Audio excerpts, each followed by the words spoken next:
Good enough? Good enough. Ooh, hello. Hey, everybody. Oh, it's going slow today. Uh-oh. I can see YouTube going a little, that's a little better. YouTube's going a little slow. It better not be weird on me. Don't be weird, YouTube. All right, is at least the sound good? Okay, sounds good on Discord, YouTube. Let's hope the sound is good. Being a little weird. All right, let me get TikTok is ready. There we go. All right. All right. Evening, Mac. All right, TikTok is starting. Boom and boom. All right. All right. We're good. We're good. Everything's up and running. All right. Welcome, everybody. Hey, tablet. Good. Glad it sounds good. Let me adjust. That's pretty good, though. There we go. I put some super glue on one of my stands that was broken, so it's temporarily working. But I bought some new ones, 2 different ones that are arriving today. We'll see what I like. But I think I'll still try to use this one until it breaks, and then I'll use the new one. Anyway, so confusing. Anyway, welcome, everybody. How are we doing this evening? Decent chunk of news today. Nothing huge, nothing small. Thank you, Bryce, for the gifts. I am coming to you live from Washington, D.C., as you well know. The reason I look back and forth, I always forget to say, I'm on TikTok, but I'm also on Discord. You're over, even though the camera's here, Discord's over there. So when I go Discord, I'm looking here. And YouTube, you guys are in front of me. So welcome all. Welcome, Marie. Good evening. So welcome, guys. Maybe do your little shout out of where you're from, if you would. We do that occasionally, but I do think it's kind of fun for people to see. And we always get new people. So that's kind of a nice thing, I think, as well. So just say where you're from, if you don't mind. Right. Americans can say what state if you like. Foreigners, well, country, although city too, if it's a city you think we'd know. Like, obviously, Americans know the bigger cities. Ireland. My nephew's in Ireland right now, Rose. He's I've never been. He's first time he's ever been there. Oh, hey, tablet, hour from DC. Fredericksburg. I forgot where Fredericksburg was, and I literally looked it up on the map today. That is I didn't intentionally look, but because I kept getting Fredericksburg and Frederick mixed up. One's Maryland, one's Virginia. But oh boy, Norrköping, Sweden. Oh my. Anyway, so welcome everybody. UK Oxford. We know that, Andy. Anyway. Yeah, nice weather. We're in the 80s now in DC. We're in full summer weather, although it's going to cool down in a couple days. That's got to be Big Hawk. Of course, the floating octopus is Big Hawk. Thank you, Big Hawk. So yeah, welcome everybody. Islas Canarias. Very nice. Thank you, Amber, for the heart. Richard for the gifts. Big Hawk. So yeah, welcome everybody. I am good, Jack. Thank you. Not too tired today. The dog didn't get me up too much last night. Oh, okay. 1 second. That's my lemonade that I got to take off the. I'm making lemonade. One moment. That's funny. All right. Boom. All right. All right. That's off. And boom. All righty. Okay. I'm making homemade lemonade, and there's a wonderful recipe by what's his name? This is gonna drive me nuts. Nope, no more. The bread, I've got enough bread for right now. Thank you, Joy, for the gift. What's the lemonade recipe? William, TikTok guy, Canadian, very good. Marrying the woman with the red hair. He's very young. She's a little older. Woo-woo. But William does good recipes. He's like very zen. When William talks, he's kind of calm, and I wish I could be like him. But he does a really nice William Shatner. No, it's not. It is William Shatner is not calm. Canadian, though, you're right. But he does a really nice recipe. That's a lemonade recipe where basically you chop the lemons, and like 3 lemons you slice up really thin and boil them. 3 other lemons you just juice, put the juice in, 1.5 liters of water, like 6 cups, cup of sugar, and you boil it for 15 minutes. And then take it off, let it cool, and you're done. And then you take the stuff out, but the skin gives a little bit of bitterness, and it's a very good. Oh my God, amazing lemonade recipe, really nice. It's very good though. I mean, it's amazing. William Conrad, although that might be his name actually, even though William Conrad was an old actor. He's William. I don't know. He's Canadian. He's on my follow list. You'll see. He's very good. The Canadians do it though. Making lemonade an American thing. We don't do it here. The Brits don't make. Is that Scotland? What flag is that? I can't tell these flags, Deb. I'm assuming here is over in the UK. Oh my God, lemonade's amazing. Oh my God. Oh. Oh God, good. I mean, Scotland. Oh my God, I have to talk to Callum about this if he doesn't know lemonade. Actually, I'm going to give the recipe to Callum. Callum sort of takes my recipes, and Callum is a big follower of my mom's recipes, so he's been making the Greek bread very well, I should say. But I will give him Cannon. That's what he's from. I will give him the lemonade recipe to make, and you can get the official British review from Callum. But oh my God, good lemonade. Oh my God. But again, Canadians make it too. I got my recipe from a Canadian. I know Iron Brew. He's told me about Iron Brew. All right, let's get rolling. We'll get rolling. We can talk about the crazy stuff after the show. Thank you, Devin, for the gift. So welcome, everybody. I'm John Aravosis. This is my show. We talk about the latest news from America, from Trump land, and then we talk about the latest news from Ukraine. There's some news on both. We're going to get into it. Just a reminder, today is Thursday, and a cute little hand flail tick. I may have had a hand. Actually, oh my God! When I was in law school, we had a Iranian student friend, a couple Iranian student friends, and one of them was an immigrant from Iran, Parastu. I'm forgetting Parastu's last name, but Parastu was very well raised from a very good family and very, educated, very fine. And we were at some cafe north of DuPont Circle, north of DuPont Circle. Now it's some sandwich shop or something. It used to be a bar. And we went and we're sitting outside the bar. This is when we were in law school. And we were all getting drinks and stuff. And Parastu was like, she's going around to, I was like, oh, I think I'll get a glass of white wine or whatever. And she goes, I forget what drink she got. Let's pretend it was red wine. And she goes, or she goes like, Cabernet. And she turned to the waitress and went, Cabernet. And it was literally this flick of the wrist that was sort of, I'm ordering you and I'm telling you to get the F out of my face. And we all were like, Buster, what are you doing?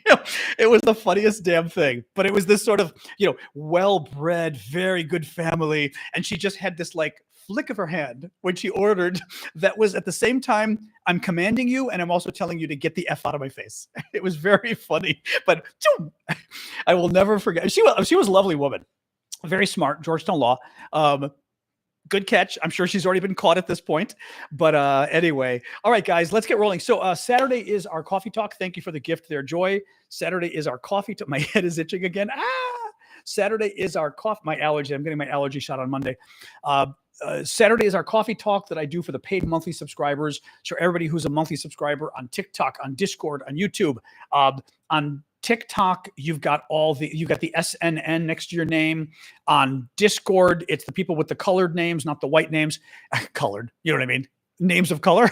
On YouTube, it's the green names. And I will be doing my show Saturday morning, 11 a.m. Eastern time, US. And then Sunday, so Saturday is for all the monthly subscribers. Sunday is for the VIP monthly subscribers. Basically, you're all VIPs. But the folks who pay the $24.99 and basically $25 and up monthly subscribers. It's a much smaller group, but we hang out Sunday at 11 a.m. as well. So feel free to join us. Let me get rolling.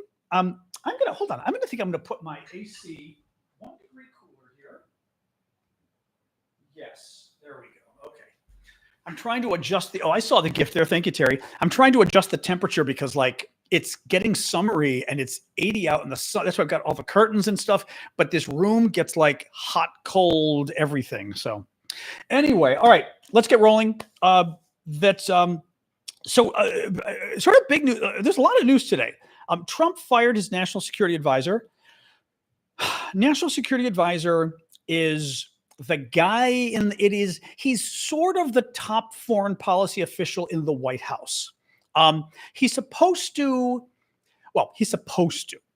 It doesn't mean in the Trump White House you do this. But the National Security Advisor is supposed to advise the president on foreign affairs and national security. National security can get a little more defense related than just foreign policy, right? So it's both. And he's supposed to basically take all the information, from what I recall, having studied this and everything else, the National Security Advisor is supposed to take the information from all the agencies and kind of combine it together and not necessarily take a side, but present the president the options and say, okay, here's what defense is saying, here's what state is saying, here's what different agencies are, the Department of Justice is saying, all of this, kind of pulling it together and then presenting the president with options. not necessarily giving his advice, but he can. But the idea is to sort of impartially look at the views of all the agencies, so that the president is getting sort of an honest synopsis of the various views. Thank you, Mikey. Thank you, Joy. Thank you, PPF, for the gifts. Well, Trump's national security advisor was this conservative Republican congressman named Mike Walls, and he got fired today. Now, this is a good thing and a bad thing. It's a good thing because chaos is always bad for Donald Trump. Chaos is good. Chaos makes him less effective. This guy got fired for a number of reasons. For starters, he's the guy who invited the journalist onto the Signal chat, and then they shared all that classified information about attacking Yemen with the American journalist. Waltz is the actual person, or his staff, probably Waltz, that actually accidentally invited the journalist. So this is Trump's national security advisor. Just got fired today. He got appointed United Nations ambassador instead. It's not clear who's going to replace him. Part of the concern from our perspective is Walls was a conservative Republican. He was relatively pro-Ukraine, probably relatively anti-Russian, relatively in favor of defending America strongly, which Donald Trump is not. And he got sacked.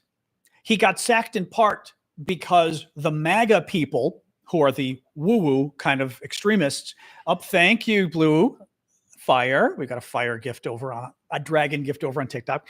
The MAGA people felt that the national security advisor wasn't appointing enough staffers to placate the MAGA base. Now, this is the national security advisor to the president. It's the top foreign policy advisor in the White House. He's supposed to be giving the president unvarnished views on what's going on in the world and advice. And he got fired in part because this top foreign policy advisor, who's supposed to be objectively giving the president the news on national security, didn't hire enough MAGA activists to be his deputies. Now, his deputies should be just as independent. They should be objective. They should be analyzing national security issues, potential wars, and telling Trump the truth on what's going on. He got fired because he didn't hire enough activists to work in the White House on foreign policy at the National Security Council, enough activists to placate the MAGA base, and the MAGA base is cuckoo. When we're talking the MAGA base, we are talking the most far-right activists, and not just far-right activists, but kind of, wacky activists that you can get. That's very bad. So that's bad. Who's going to be the replacement? We'll see. Again, chaos is not a bad thing. Exactly. It's MAGA DEI. That's exactly what it is. Thank you, EDMJ. It's MAGA DEI. Thank you, Blue Ariel, Jetta. So a number of gifts are Kara, Stephanie. So I did see these gifts come in. Thank you, guys. Harley, Randy. Keep the gifts coming, guys. I do this for a living. The gifts pay the bills, so keep them coming. Also, make sure to follow me on TikTok and YouTube. Discord, you guys are already there. But TikTok and YouTube, please do follow me as well. Thank you, Karis. So this is not a good thing, really. This is not a good thing. It's good that Trump's in turmoil, his administration, but it's not good that basically somebody who is actually an American patriot, who believes in defending America, who believes in standing up to America's enemies, just got sacked for not being MAGA crazy enough. That's bad. That's bad. Well, yes, Adventures just mentioned. So it doesn't really matter. Temporarily, Marco Rubio is taking over. I don't care temporarily what Rubio does. I'm just saying that doesn't matter to me temporarily. What I care about is who's going to be the permanent pick. And that's what worries me, is basically that they feel like they need a nutsy cuckoo. Now, interestingly, speaking of nutsy cuckoo, Witkoff or whatever the hell his name is, Steve, I think is his name. He's the guy that Trump picked to be the Ukraine-Russia advisor. Okay, Trump has many Ukraine-Russia advisors. He's got Witkoff. He's got that former general guy, Kellogg or whatever his name is. He's got Marco Rubio, Secretary of State. But he's also got that Witkoff guy, who's a Wall Street guy, who's a big Russian suck-up. And there was a huge hit piece on that guy today. I didn't write it down, but I can tell you about it. I read it. There was a hit piece on that Witkoff guy in the New York Post today, and they were destroying him. It was very interesting. Somebody's out to get this guy. It could be people who are supportive of Israel. Hard to say. because they were criticizing him on Iran and Hamas, saying he was naive, that he thought Iran and Hamas just want, they just want to survive like you and me. And they're more than happy to look for peace. And everybody went, Iran and Hamas are not more than happy to look for peace. Clearly, and they went after him. I forgot what else they went after him on. They went after him saying he's naive. He's kind of a bumbling idiot in meetings and things. He went to Russia to meet Putin, and in meeting with the Russians, at one point, he didn't even have his own advisor with him, his own translator, and was using Putin's translator to translate meetings. And you don't do that. You have your own person, so you get the unvarnished truth. You don't use Putin's person. So in any case, very interesting that one of Trump's top Russia-Ukraine advisors got a hit piece against him in the New York Post today. So it means other MAGA people, other people close to Trump, thank you, Maggie, for the gift, are trying to take this guy down. Now, again, he's super pro-Russia. So this is actually a very good thing. First, it's chaos. Chaos is good. But it's also good news because he's super pro-Russia to the point of sycophancy. Thank you, Ruby. Thank you, Mikey. What else we got? Federal judge. This is an interesting case. Now, this is a victory in the courts, but it's kind of a limited victory in the courts, okay? But a federal judge today in Texas ruled that Trump cannot use the Alien Enemies Act to kick people out of the country and send them to Venezuela or send them to El Salvador or whatever. The Alien Enemies Act was, I'm looking at my history here, was from 1798. The U.S. was founded in 1776. This act was from 1798, so 22 years later. And 22 years later, and was meant to protect us against the possible war with France, of all things. So we passed this act that, we could mass kick out enemies of the United States during wartime. Well, Trump has been trying to claim that the influx of illegals is just like a war. It's just like an invasion. Sorry. It's just like an invasion. And therefore, the Alien Enemies Act applies because it's about invasions. And this court said, no, it's not about invasion. It's about war. And it's not a war because people are crossing your border illegally that you don't like, or they're just doing it illegally. That's not a war. That's not an invasion. An invasion is actually a foreign military invading you. What the judge, so here's the only issue. So the judge was a Trump appointee, huge. He said Trump can't do this. He went beyond what any other judge has said and said Trump cannot use this law because it's literally not relevant. He's a Trump appointee. That's interesting. He did say that he was limiting his decision to his part of Texas. So basically, Trump can't use the law in his part of Texas. Okay, that he did say. But beyond that, woo! I'm going to bring the wig out again for that one. Woo!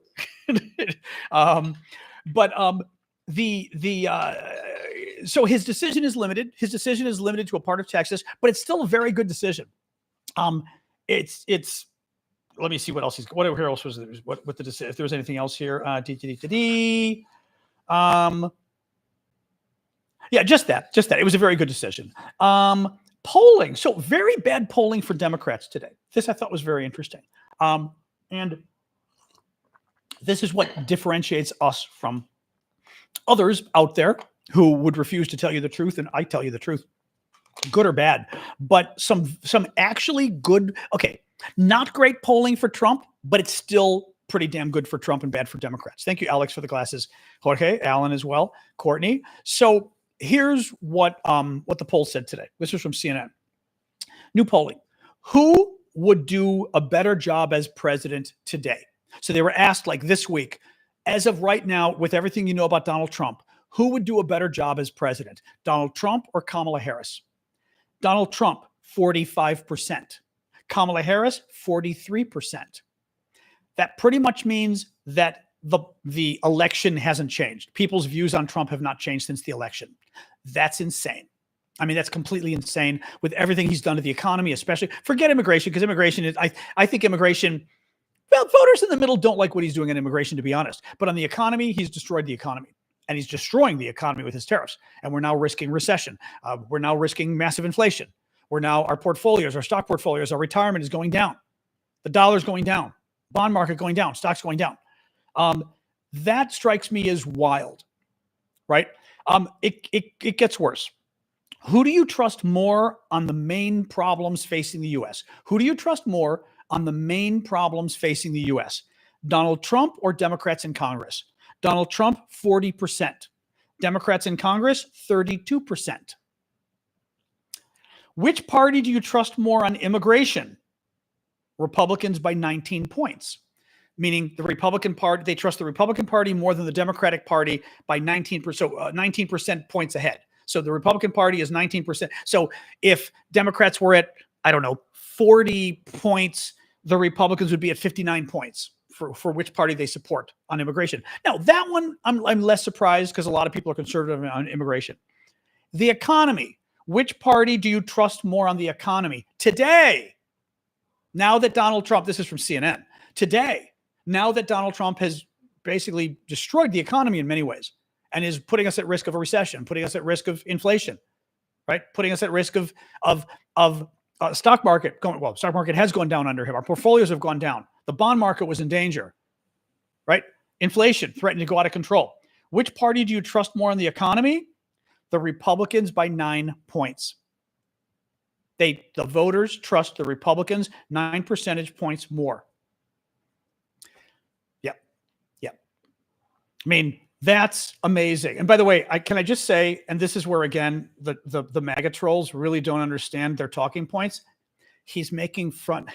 I just blocked him. We had a MAGA troll that goes, CNN, ha ha ha. Like, you can't trust CNN. Oh, I'm sorry. So you mean we shouldn't trust CNN that says voters still prefer Donald Trump? Okay, MAGA troll.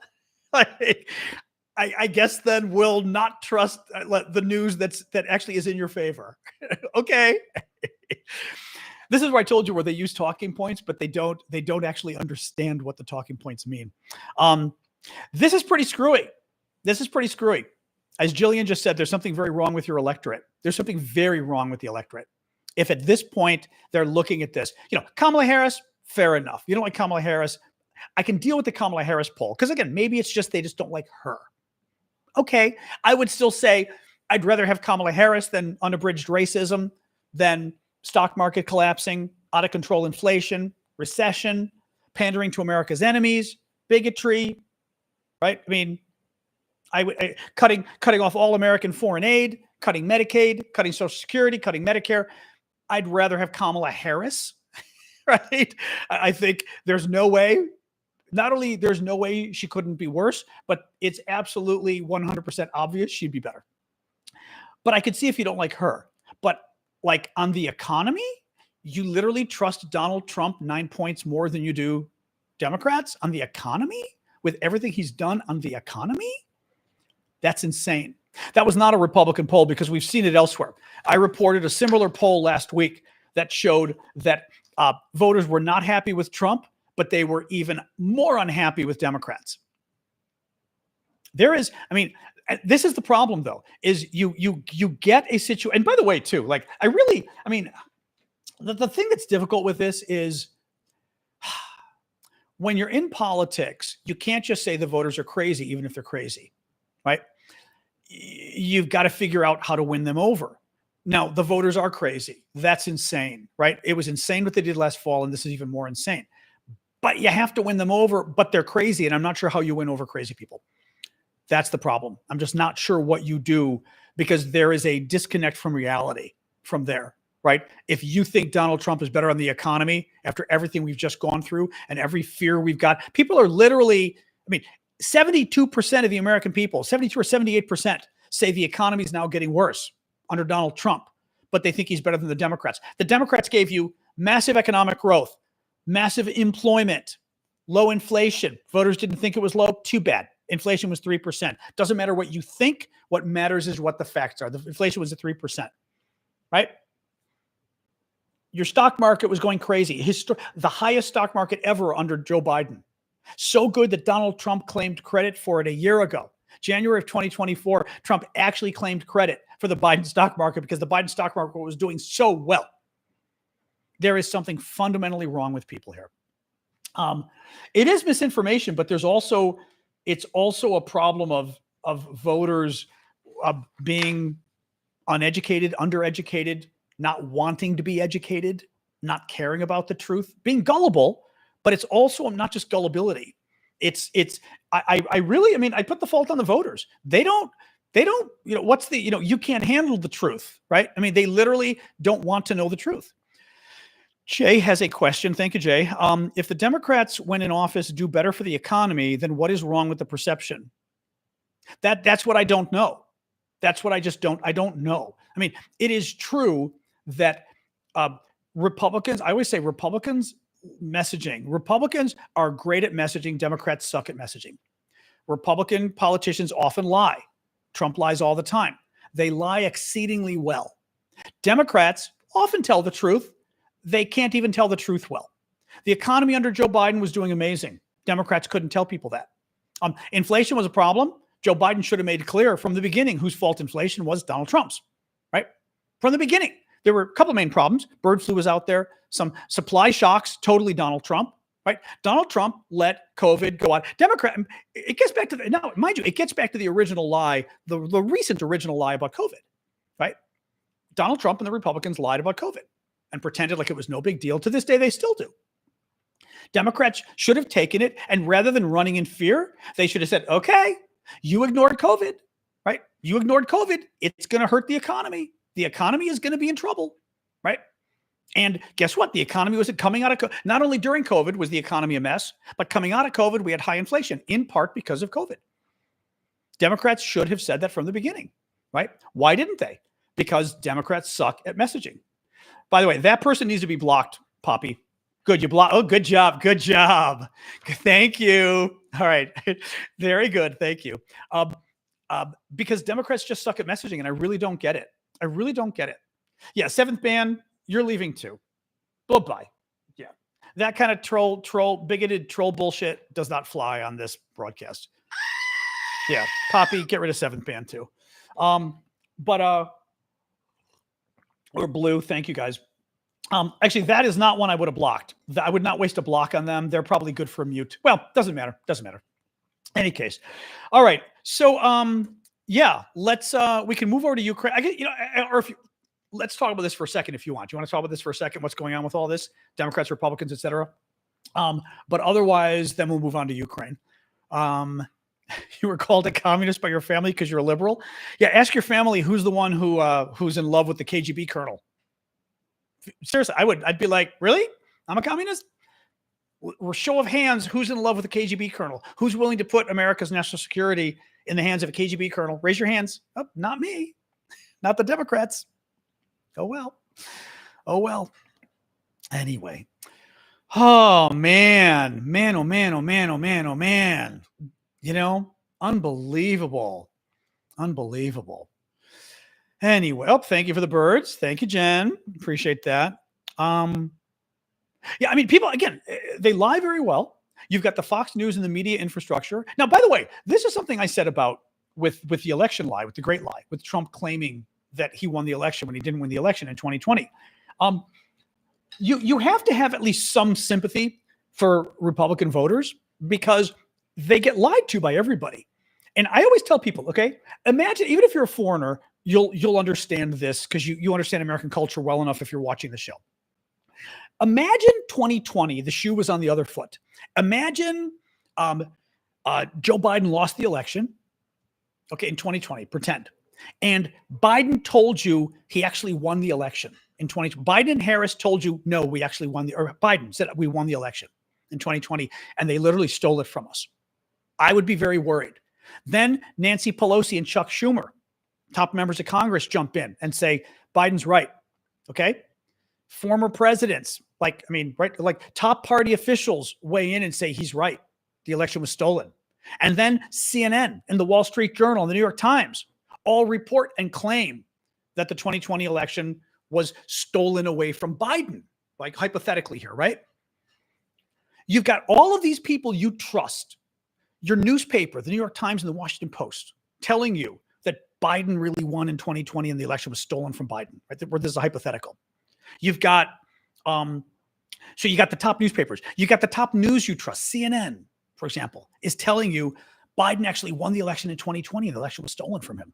You've got Biden himself telling you this. And you got leaders of a party in Congress telling you this. If all those people told you that Biden, again, we're pretending that Trump won in 2020. If all those people told you that Biden really won and the election was stolen and they were about to put the wrong person up, and not only they were going to put the wrong person in office, but Congress knew it. Congress knew Biden really won the election and they didn't care. They were going to put the wrong guy in as president, swear him in, knowing he wasn't legally president.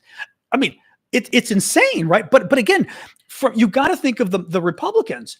They're being lied to by all of the key people that they believe in. They're lied to by the newspapers that are the Republican newspapers. They're lied to by the Republican news channels. They're lied to by their presidential candidate and their leadership in Congress. Well, why wouldn't they? I mean, from a Republican perspective, they would sit there and say, well, this would have to be the biggest conspiracy ever for me to be lied by my presidential candidate, lied to by my favorite TV network, lied to by my favorite newspaper, lied to by my favorite members of Congress, right? That would be a hell of a lie. Thank you, Elizabeth. That'd be a crazy lie. Why would you believe that to be true? You'd say that's not true, right? That would be the biggest conspiracy ever if they all lied to me. That's part of the problem. Is there is this infrastructure now of lies that targets key voters in this country.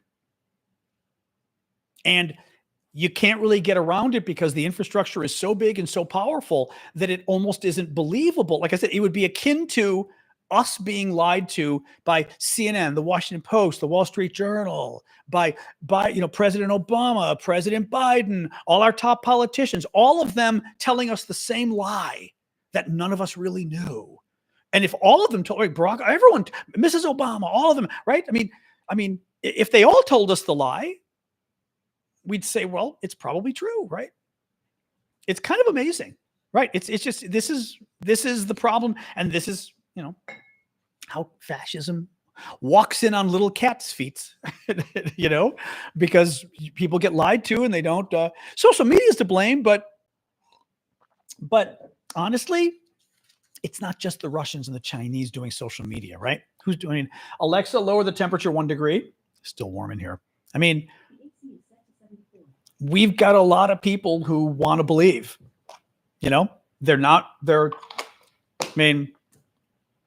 Last year, I remember we had the highest stock market ever in the US. And there was a poll and it showed something. It was somewhere between 72 and 78% of the American people were asked, how's the stock market doing this year? And it's like 72% or something said, oh, the stock market's down. It's doing very poorly this year. The US stock market was at its highest level in all of American history that year. It went crazy under Biden last year. And the voters, the overwhelming majority of the voters were convinced the stock market was doing poorly and was down. How do you compete with that?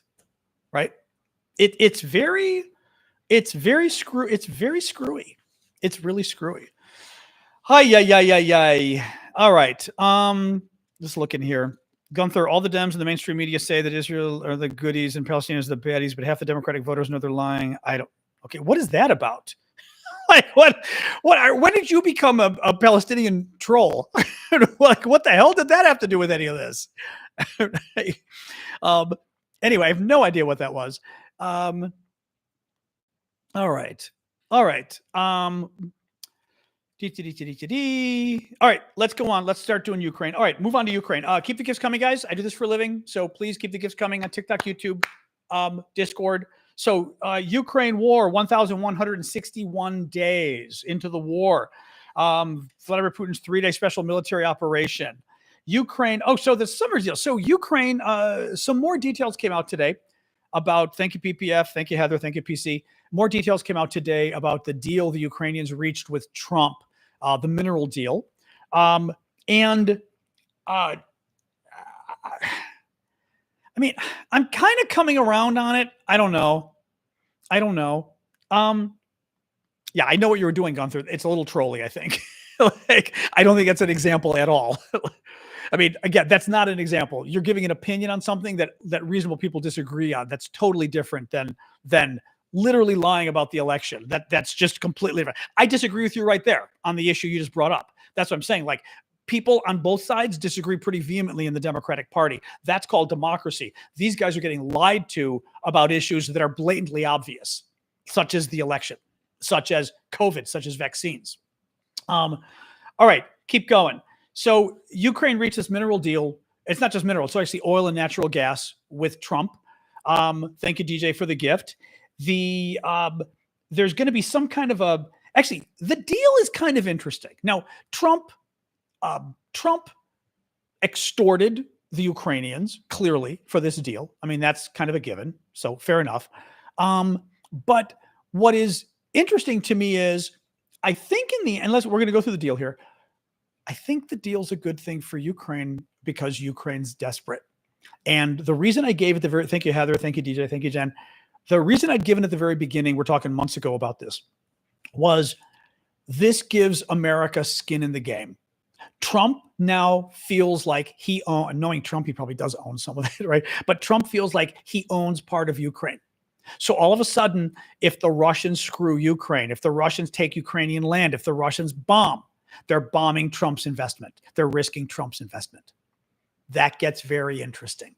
So all of a sudden, Trump suddenly cares about Ukraine's future because he wants money from it. That's interesting. Okay? I mean, that's very interesting. Now, the deal itself, it includes an American-Ukrainian Reconstruction Investment Fund, which gives Washington preferential access to any new deals concerning Ukraine's natural resources. It includes minerals, but it also includes oil and natural gas. 50% of the royalties will come from new natural resource projects in Ukraine and not just rare earths. I went and I pulled up the minerals that were covered, that are covered in the deal, and then did a little chat GPT to find out which of the it was a very long list of minerals that are covered by the deal, which ones matter. Here's the list that matters. Cobalt, key in batteries, electric vehicles, smartphones, high price, mostly mined in the Democratic Republic of Congo.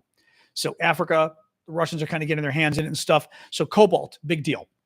Lithium, critical for electric vehicles and grid scale batteries. Demand is surging for lithium. Nickel, a major component in high-density electric vehicle batteries. Rare earths, especially neodymium, dysprosium, terbium, europium, used in magnets, military tech, wind turbines, electronics. Platinum group metals, platinum, palladium, rhodium, iridium, used in catalytic converters, fuel cells, electronics, very expensive. So I also asked it to find which ones are really costly and like very lucrative. Gallium, crucial for semiconductors, LEDs, and solar tech. Germanium, used in fiber optics, solar cells, and night vision. Tellurium, used in solar panels and advanced semiconductors. Uranium, obviously essential for nuclear energy and defense, and then also oil and gas. So there's a lot of interesting stuff there. I still feel like Trump forced Ukraine to do this, but as I said, I think this gives the U.S. skin in the game that now Trump is going to be even more interested in protecting Ukraine because he doesn't want the Russians to take his investment. That's now, my hope would be, my hope would be that this stuff is spread all over Ukraine. I mean, a lot of it we know is in the East and the South, like the East, I guess, but I'd be very curious to see of those key minerals where they are exactly in Ukraine. Would be very interesting because hopefully a lot of them are along the border of where the Russians already are, so that if the Russians were to take more land, Trump would get furious. Now, a little bit more on this. Where was this? Hold on. I was going to. Maybe not. Where was this? Oh, yeah. Actually, I'm going to go on with other stuff, but there's more. This is okay. I see what it was. Here we go. Here it is. Okay. I was going to say, I had a little more to tell you. So listen to this. This was from the Trump administration, the Treasury Secretary. Listen to this. This agreement will show the Russian leadership that there is no daylight between the Ukrainian people and the American people between our goals. The American people don't make any money if Ukrainians don't prosper. So now we are fully aligned in terms of economics. And again, I think this is a strong signal to the Russian leadership, and it gives President Trump the ability to now negotiate with Russia on an even stronger basis. This is fascinating. This is a statement from a senior Trump official, the Treasury Secretary, Scott Bessent, saying that this agreement shows that Ukraine and the U.S. are like this, no daylight between us, meaning we don't disagree on anything. It means Russia better wake up and support peace. It lets Trump have more leverage to force Russia to accept peace. Now, this isn't Trump. This is his Treasury Secretary, but the Treasury Secretary is suddenly blaming Russia for the impasse in Ukraine. That's a big deal because Trump likes to blame the Ukrainians, right? Or both sides. So that's very interesting that already as a result of this deal, we've got senior Trump people basically embracing Ukraine and blaming Russia. That's very, very, very, very interesting. And that's good. What else here? Oh, also as part of the deal, the Trump administration has notified Congress of its intent to allow Ukraine to purchase at least $50 million worth of military hardware from the U.S. No details on what weapons will be sold, but it will be the first time since Trump came to office that he's allowed the sale of weapons to Ukraine. That's a big deal. 50 million is pretty freaking small, but it still is a big deal that he's allowing weapon sales to Ukraine with everything that's been going on. So again, steps in the right direction here. What else we got here? Oh, this is interesting too. Listen to this. So this is from Bloomberg News. Lindsey Graham, top Trump supporting member of Congress. Graham is a very hawkish on defense, very hawkish on Russia, but he's also a Trump sycophant, so he has no backbone. Graham will do nothing to support any of the things he believes in if Donald Trump disagrees. But he's doing this, and he's doing this because of Donald Trump. He's doing this for Donald Trump. Trump asked him to do this. I'm telling you, knowing Washington, Trump asked him. A key U.S. Senate ally of President Trump said he has the commitment of 72 of his 100 Senate colleagues for a bill that would enact bone-crushing new sanctions on Russia and tariffs on countries that buy Russian oil and gas and other key products if Putin doesn't engage in serious negotiations to end the war in Ukraine. The goal is to help the president, said Lindsey Graham, a South Carolina Republican. The punishment would include, listen, this is actually pretty good, a 500% tariff, which shuts down trade, on imports from, listen to this, this isn't a tariff on Russia because we don't get it. We get $3 billion a year from Russia, not much. 500% tariff, so shutting down trade, on imports from countries that buy Russian oil, petroleum products, natural gas, or uranium.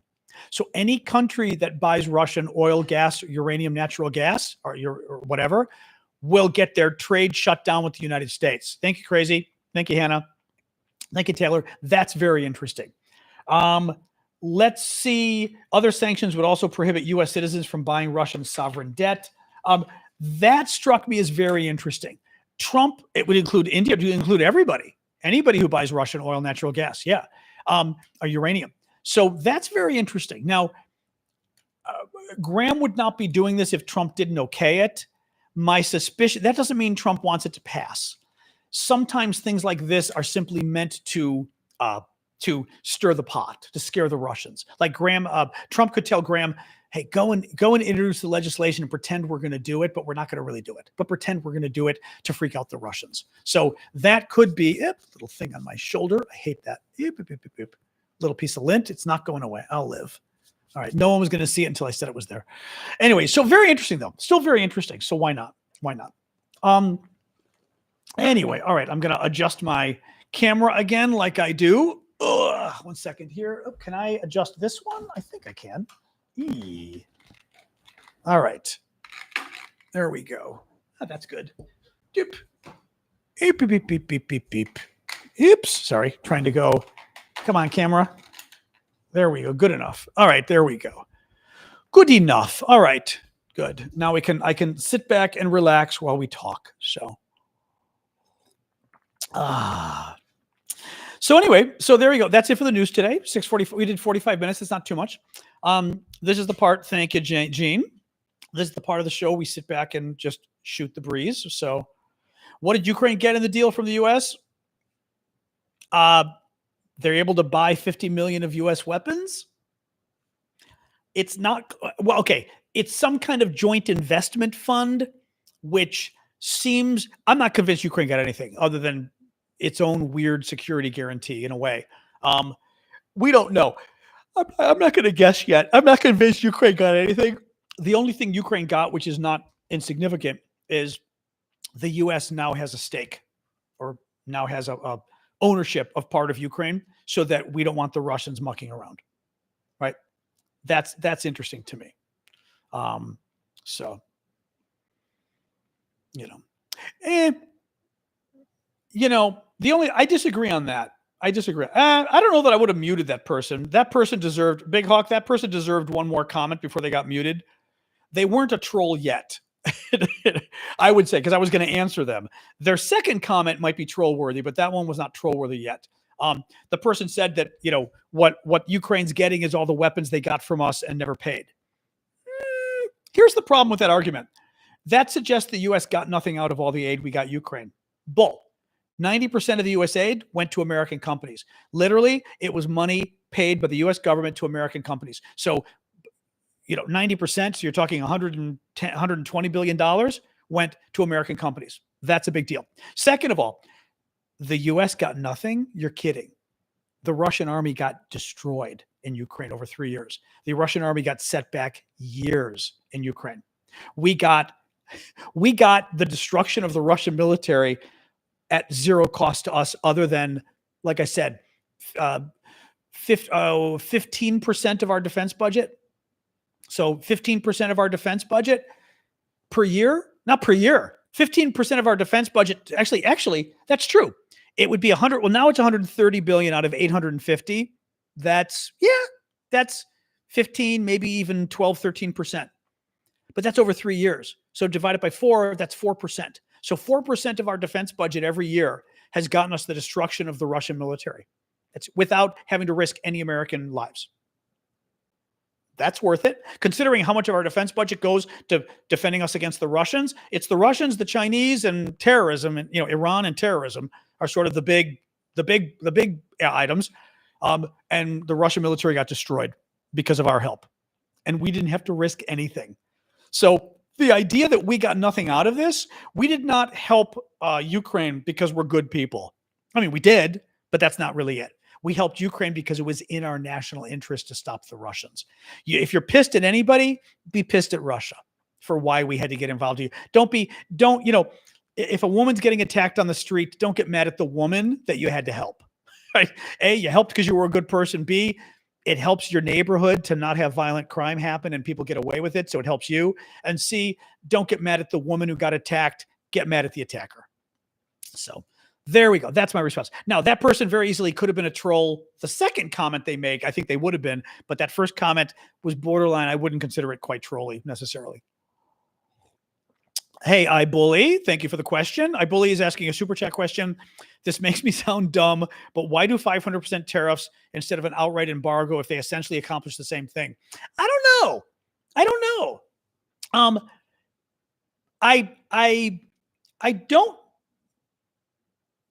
wonder if ChatGPT would have an answer. 500% tariff does accomplish the same thing because you're making people pay 500 times the price of the item, or not 500, 5 times, excuse me. Well, yeah, 5 times the price of the item. They're not going to do 6 times the price of the item, actually, right? A 500% tariff, 100% is 1. Yeah, 5 times. Oh, 5 times. 5 times the price. Yeah.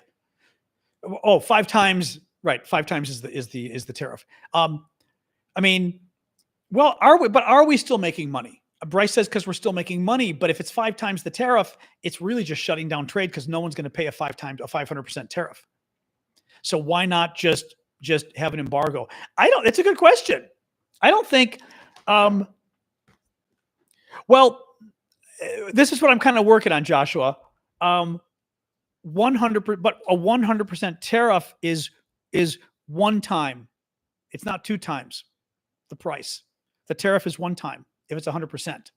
Think about the math there. I think I'm right on this. 100% tariff doubles your cost, but 100% tariff doubles your cost. 100% tariff is 1 times the price of the item, is the amount of the tariff. Right? You haven't doubled the price. The tariff is not 2 times the price of the item. The tariff is 1 time the price of the item. A 500% tariff is a 5-time tariff. 5 times the price of the item is the tariff. I'm right about this. Yeah. But I know what you mean. You're saying the total cost is 6 times. Correct. I did it in my head before I said it. That's why I was doing them. But you're right. A 500% tariff makes the cost 6 times. Right. No, you're right. It's one of those things people do get wrong. So that's why I was being careful about it. I'm going to ask ChatGPT, but I don't think there's a good explanation. I think Trump is really into tariffs. And I think that's why Lindsey Graham's doing it, because Trump is like, ooh, tariffs, right? Let's ask them, though. A U.S. senator is talking about putting 500% tariffs on any country that does trade with Russia as a means of forcing Russia's hand in the negotiation with Ukraine, period. Is there any reason we should do a 500% tariff versus just an outright embargo, comma, because doesn't a 500% tariff mean pretty much an embargo anyway? Because who's going to buy goods with a 500% tariff? Let's see what it says. Let's see if I explained that well. You're absolutely right to question the practical difference. Functionally, they're similar politically, legally, and strategically. Oh, interesting. Oh, that's interesting. An outright embargo would violate the World Trade Organization rules or bilateral trade agreements, triggering legal retaliation.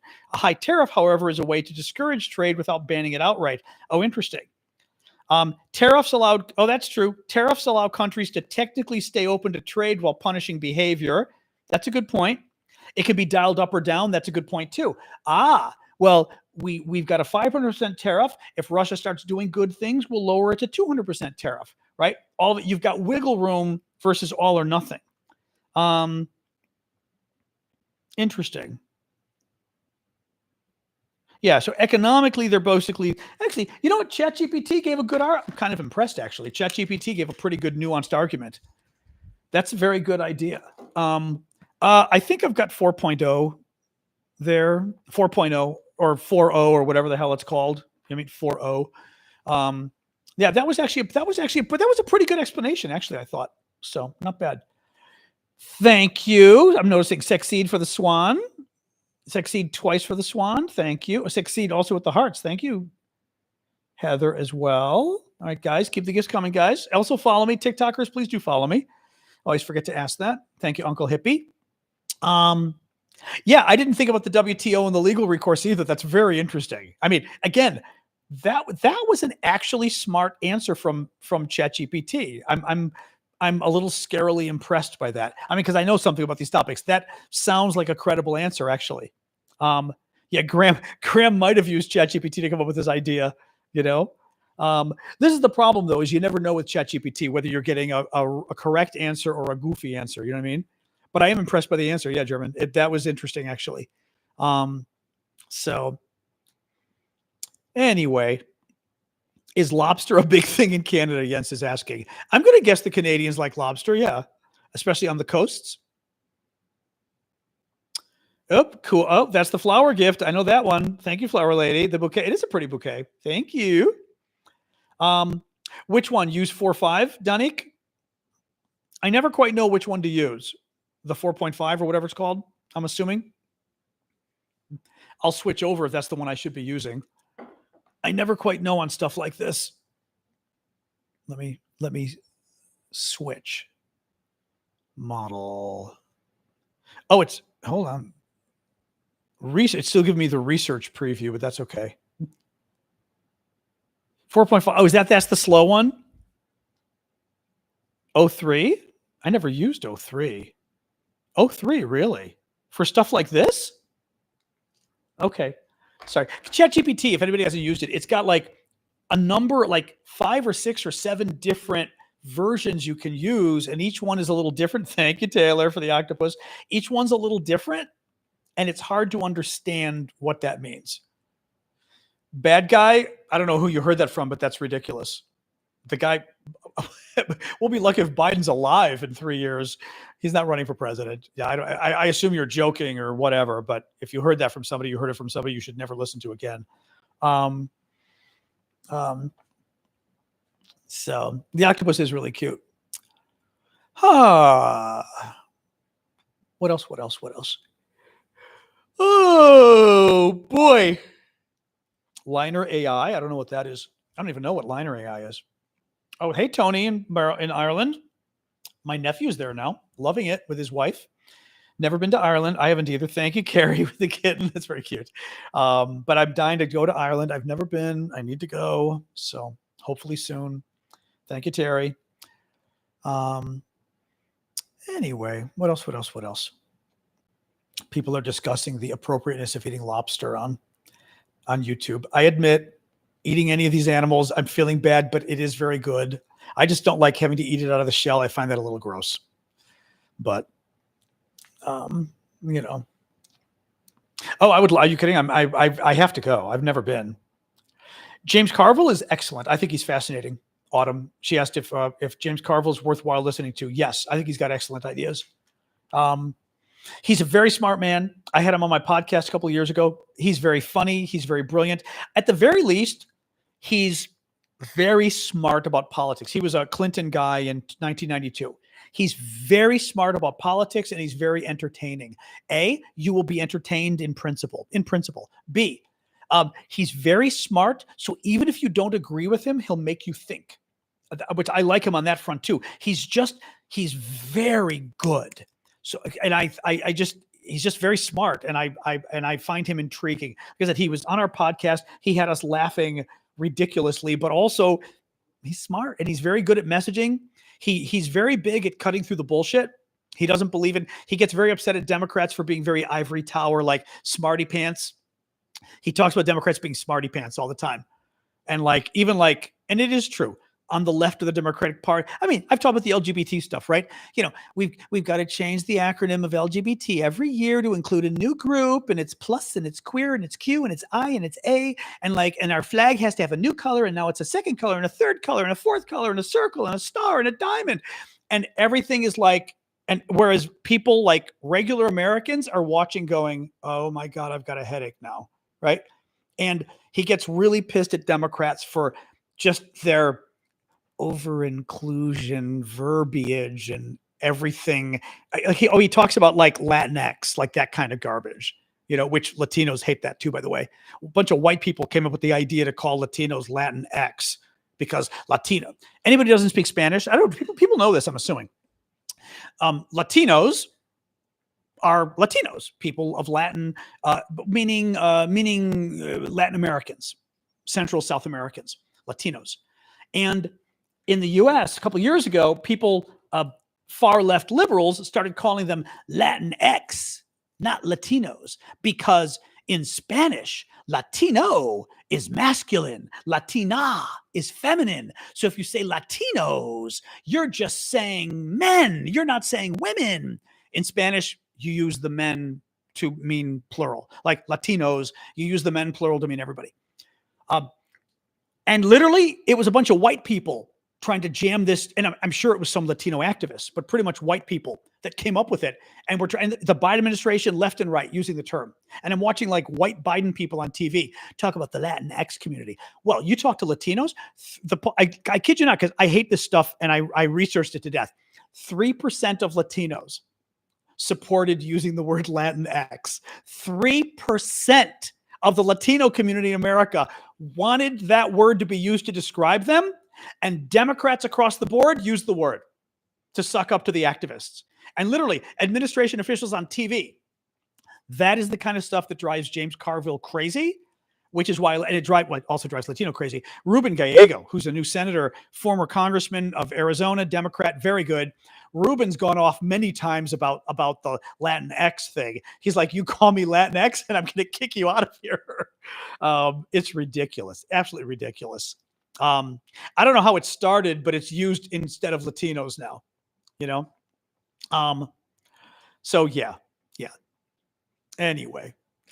Anyway, but yes, so James Carville, I brought this up because of James Carville. That would be the kind of thing James Carville would say that's very ivory tower Democrat, hoity-toity, let's use a different word.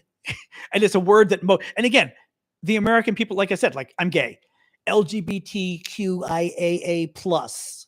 And the American people go, I have a headache. I don't know what that means. You're not communicating if you use words. Oh, actually, even on the gay thing, a big popular thing in the last 4 years in the gay community has been, and this started with the activists and the Biden people jumped on it, is they don't use the words gay, lesbian, or bi anymore. They use trans. They don't use gay, lesbian, and bi. So there were Biden administration officials getting chosen, like Karine Jean-Pierre, and she was queer.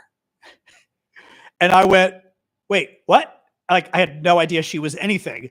And I'm like, and they said she's queer. And the big gay group calls her queer. And the Biden people say she's queer. And I'm going, wait a minute. What do you mean she's queer? What is she bi? Is she gay? Is she trans? What is she? Like, I didn't know this. And again, for visibility, it matters. By the way, first of all, if they're going to say it, then let's be accurate, right? I mean, you could say it doesn't matter, blah, blah, blah. I think it does matter. With minorities, it actually matters to have visibility. Look at the trans people. Trans community needs more visibility. People need to get to know trans people. They need to get to know their normal and nice neighbors and everything else, right? And you will get to know that by trans people being out. So being out in public makes a difference. But when you say that the woman you hired as your spokesperson at the White House, Karine Jean-Pierre, is queer, everyone goes, how is that promoting transparency and promoting, is she gay? Is she bi? Is she trans? What is she, right? Who knew? And they've been doing this, and this became a big Democratic thing in the last 4 years. They started calling everybody queer without saying what they are, unless they're trans, of course, and then they say they're trans, which is another pet peeve of mine. Now, bisexual community, bi people are not a very big percentage of the community. I mean, big compared to, I think, gay or lesbian. If I were bi, I would have some issues with basically no longer using the word bi. I mean, you're kind of hiding that community too. In any case, this is the James Carville argument, which is Democrats kind of play games with this. Oh, bi is absolutely queer. It's queer is everybody. The word queer is used to mean everybody. The problem is, well, everybody in that community. The problem is, like I said, it's kind of crazy because the term LGBTQ plus, for example, lesbian, gay, bi, trans, and then Q means everybody. But you're like, okay, but we already have lesbian, gay, bi, and trans. So who else is there? But whatever. Maybe it's everybody else, and like intersex people and asexual and LGBT. You're like, okay, so it's LGBT, and then the Q is again LGBT. It also means intersex and asexuals or whatever. And then there's a plus added on, and the plus means everybody else. So it's lesbian, gay, bi, trans, and then lesbian, and then Q is lesbian, gay, bi, trans, intersex, asexual. And then plus is everybody else when there isn't anybody else, because the Q was everybody. Who else is there? This is my problem with the terminology, and this is the problem with all of this stuff. It doesn't even make sense. Well, Curtis raises a good point too. She says Q is questioning. Sometimes.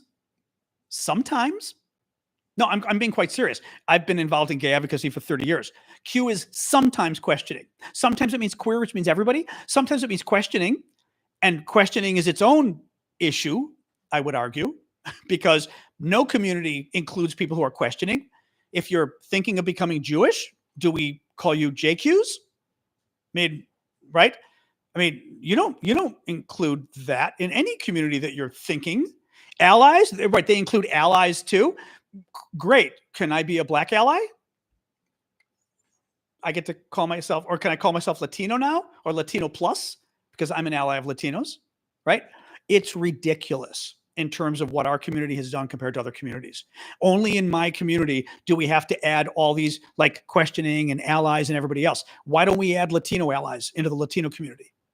Black allies. Don't allies matter? Do you not think it matters to be an ally of the Latino community? I think it does. Be a Latino, the black community? I think it does.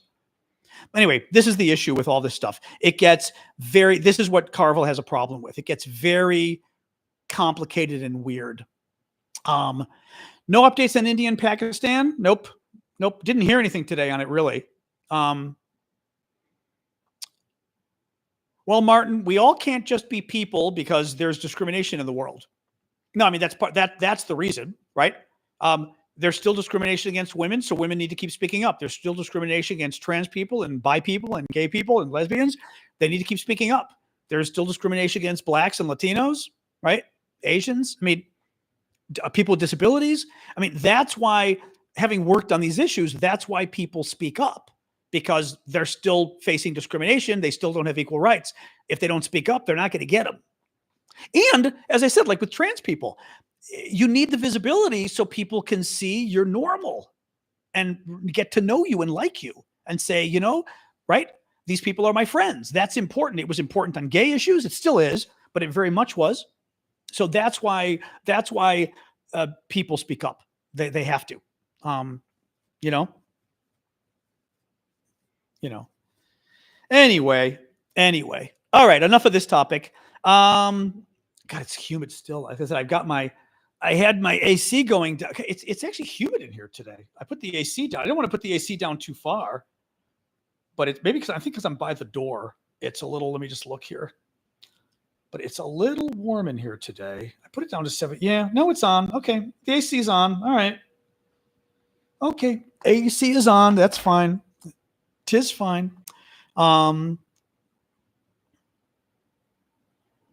Did Congress approve to deport Americans? Not that I'm aware of. Exactly. Well, so far she's not going for the water yet. I'm a little surprised. It's 7. I mean, actually, I put water before the show started, but usually by now my dog is looking for more water. Yeah, it just feels humid in here today. I'm going to guess it's very humid outside today. Oh, it's warm. I'm in DC. It's 80 or 79 right now. It's very nice. Yeah, no, it's going to get a little colder in a week, like 69, but it's these 4 days are going to be 80, like low 80 degrees. Very nice. Oh, that was my washing machine. Let's see. I had to wash Sasha's bed. Let's see if the washing machine was able to, she's like walking, I take her for walks, and those tree seeds that are almost like little woven things like this. They're like a long little woven thread and they stick everywhere. Oh, hey, all thumbs. Yep. I love Carver. Like I said, I got him on my podcast and he was just amazing. Oh my God. Just amazing. But I do not have a dehumidifier. No, I never thought of it really. Thank you, Robert, for joining, becoming a Patriot launcher. Join us Saturday, 11 a.m. I'll be doing my special show where we just hang out with the paid subscribers. Thank you, all thumbs, for the gifts. Keep the gifts coming, guys. What else? Now that I'm done talking about those topics. House committee voted for something. Okay. Thank you, JPT, for the gifts. Mr. Turtle as well. It's raining all the time in Ohio. We're not getting much rain. It's actually beautiful here. I mean, like I take the dog out and it's upper 70s, just gorgeous. Oh my God. No, it's been wonderful. So, Colorado. Oh, that's interesting too, huh? Although I do think it's a little humid today. Thank you, Angeline, for the birds. I could check, but I have a feeling it's a little humid. But yeah, oh my God, my Greek bread, I think it turned out the best it's ever been, to be honest. It's kind of amazing. Actually, well, no, my humidity inside is 53. That's not so bad. Okay. 53 isn't terrible. All right. Okay. My back has been very good. Thank you, Luis. No, the back is like just slowly getting better, which is great. Even the fingers, I've noticed in the last couple days, there's less the nerve running through my finger because it's been stimulated the whole time since Thanksgiving. It's a little bit less all of a sudden, like in the last couple days. I did have a shave today, yes. It's a little bit less than it's been. So I'm very excited. Knock on wood, I'm very excited about the back. Now, I need to get surgery on my finger because I have trigger finger in this finger. That's its own joy that I've got to get. But at least, like I said, especially the last few days, I went, oh my God, the nerve tingling is going away in my fingers finally.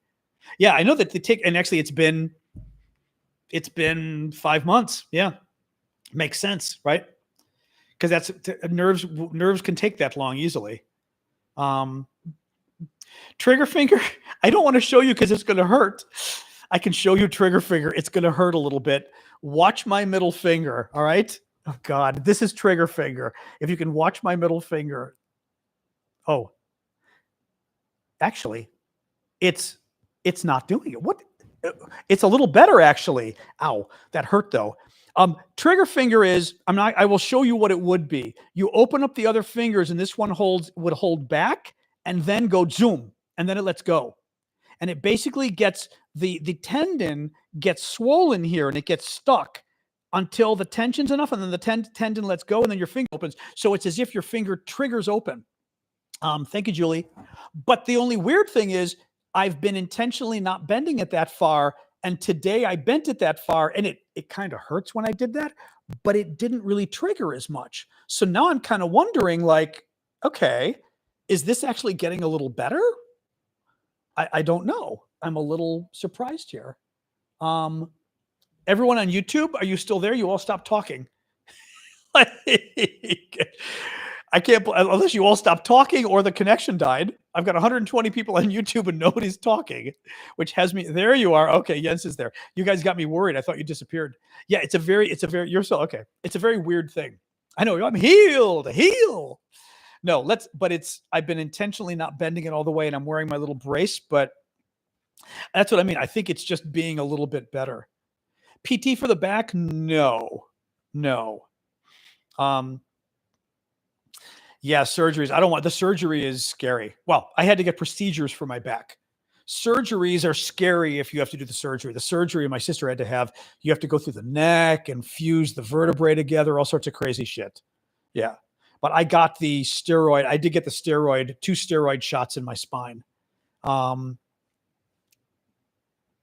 Oh, interesting. Amanda's saying she still can't feel the top of her foot and the front of her lower leg from nerve damage from her fall on New Year's Eve. Might not get it back. Oh, interesting. Well, but again, that stuff could take 6 months to a year, from what I've heard. Basking in the stream. All right. Mine was not painful before. It got painful in the last month or two, the trigger finger. But as I said, I'm intentionally not bending it that far. But all of a sudden, today, it wasn't triggering. I was like, although it's still hurting a bit, it wasn't triggering as much. So, well, not using it may bring it down, but I was afraid not using it might be, I'm going this far. I'm intentionally not going all the way. So I'm thinking I may just wait another month and see. I was going to call him, but now I'm wondering, maybe the finger's getting a little better. I know now, exactly. That's my fear, is overusing it now, going, oh, look, now it's working. Yeah. But yeah, you can get surgery. It's just the surgery can take a little bit of time to heal, like 3 days with your hand in the air, which I was like, oh. And then a couple weeks of bandages and stuff. I was just like, oh. If I have to do it, I'll do it. But for right now, I'm kind of curious, although it's been going on for a few years now. So, I doubt, hello dog, I doubt it's going to go away on its own. So we'll see. Toe tubes? Not sure what that is, Karen, unless you mean, I've been using the little support thing you put on your finger that stops it from bending. The younger you do the surgery, the better. I got the hand injections. They didn't work this time. They did previously. Oh. Anyway, house tour? You're never getting a house tour. Also, there's nothing to see. This is the main room. I've got like the kitchen over here, my bedroom, and 2 bathrooms, and that's literally it. The entryway is covered with Ukraine stuff that I've still got to put the new auction on, but there isn't much to see. The balcony, I'm a little nervous just because if I show you the balcony, then people are going to see where I live, and there's a lot of crazy people out there. So, you pretty much already have a house tour here. House tour with my new red lights that I've now added to the blue lights, which I like. So, but yes, head is itching. Getting my allergy shot on Monday because my head is itching.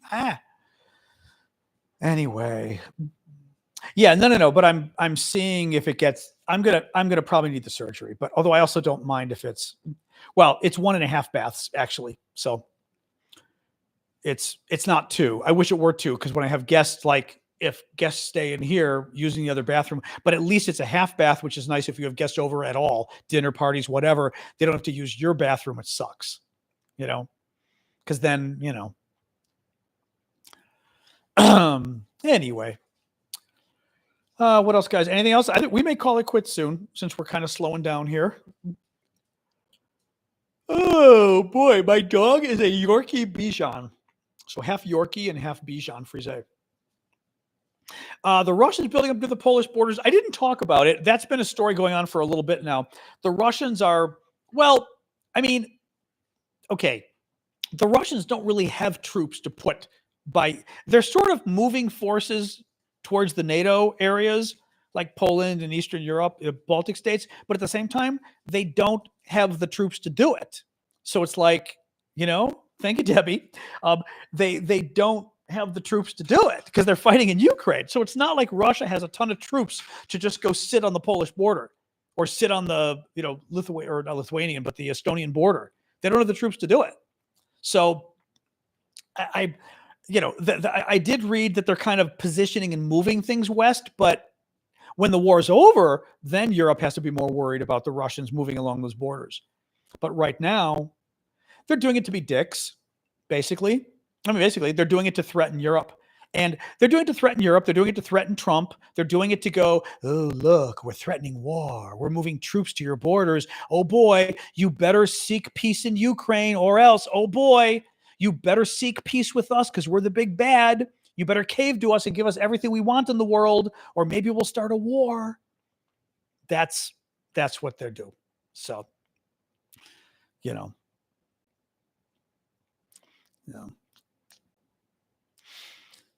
Anyway.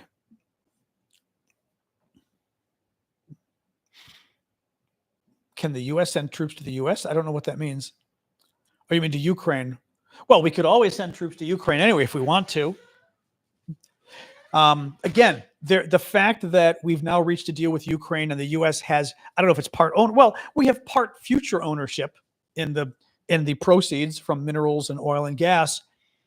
It makes it more likely the U.S. would get involved in Ukraine.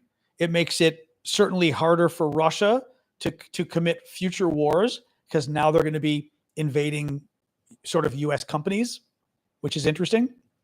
So, oh, the dog is being good today. I had some water. I think she just got the water that I gave her before the show started. So she's not needing.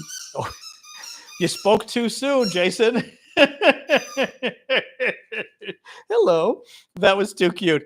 The best part was this is what she does. You guys couldn't see on Discord. The rest of you could. She comes running by, squeaky, squeaky, and then drops it and walks away. It's like, okay, whatever that was. It's like, all right.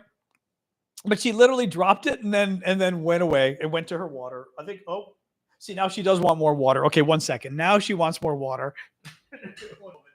That was too cute of you. That was absolutely too cute. Okay, here you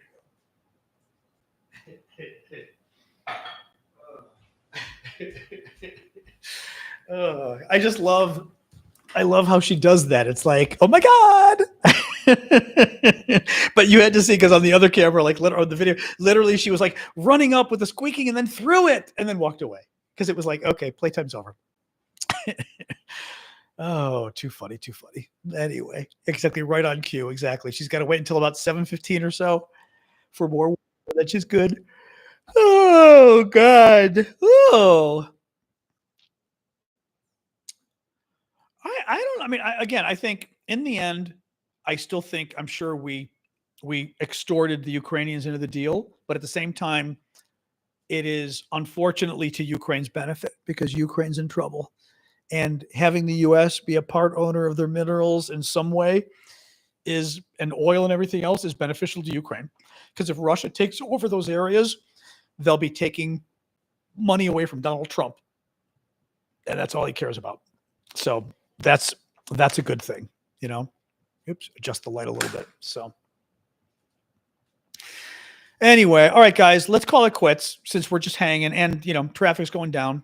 So, all right, today's Thursday. So tomorrow we've got our show at 6:00 Eastern U.S., Washington, D.C., New York City time, 6:00. And then remember, Saturday, we've got the show for all the monthly subscribers. Join us on Saturday at 11 a.m. Eastern time U.S.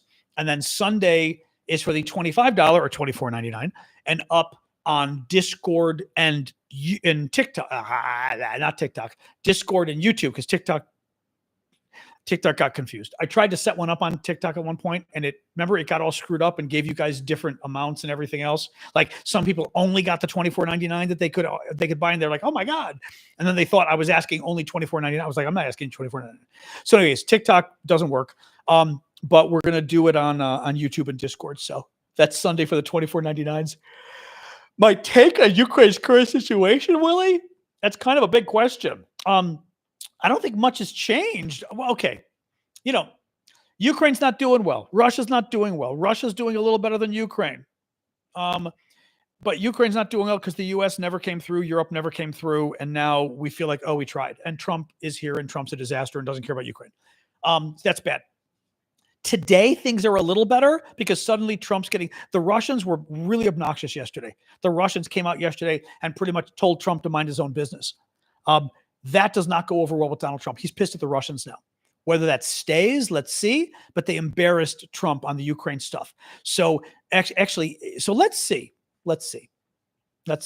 Things are slightly better for Ukraine today because Trump today likes Ukraine and is pissed at Russia, and that's a good thing. All right, I will go look through the auction stuff. I will. I promise. All right. Oh, boy. All right. Going to sign off, guys. Going to go get my lemonade and put it in the fridge. All right. Oh. Deep. Oh, interesting.